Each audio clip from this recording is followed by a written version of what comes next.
Okay, let's consider our first example of line integrating a conservative vector field. So let's consider the vector field 3 plus 4xy squared in the first component and 4x squared y in the second component.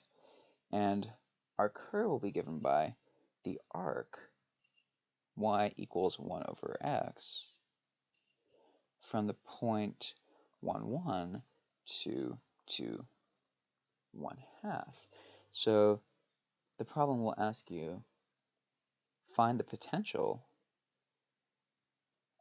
f for our vector field. In other words, write it as the gradient of little f. And then the second problem will be to evaluate the line integral of f along this curve. And you'll be using that gradient expression and using the fundamental theorem, because we now see this will just be f of b minus f of a, where these are the endpoints of the curve. Okay, so to do a, well, to find the potential function, I would write this as fx equals the first component, 3 plus 4xy squared, and similarly with the y, and let's just integrate in y first. So f will be 2x squared y squared plus some g of x. Remember, this is the constant of integration in y. So now we plug back in. So that means fx of this expression will be 4xy squared plus g prime of x. That's a partial derivative of this expression here. So using this equation for our vector field, we know the right-hand side should be 3 plus 4xy squared. Notice how all of the y stuff cancels.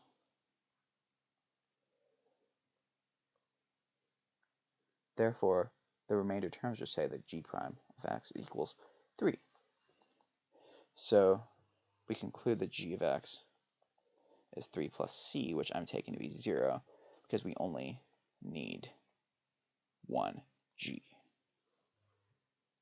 Okay, so therefore, our potential is 2x squared y squared plus 3x.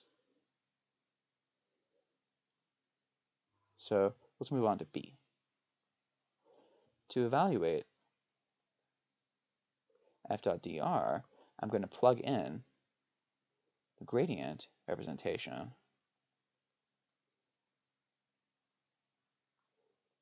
for f and apply the fundamental theorem of calculus in 3D. So it is now f of b minus f of a, where these are now the endpoints of our curve. So what is the curve? Well, it was the arc of y equals 1 over x, and it started at the point 1, 1, ending at 2, 1/2. So here's our a, and here's our b. So f of 2, 1/2 minus f of 1, 1. And remember, our f was 2x squared y squared plus 3x. So if we plug this in, well, we can actually simplify this a little bit. If this is x squared y squared and y equals 1 over x, certainly xy equals 1. So this actually will just be 1.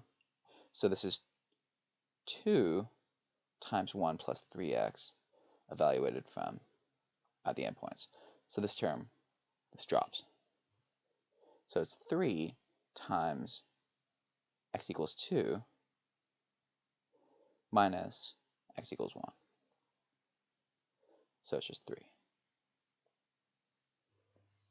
Okay, this is you don't have to use this simplification that I did here.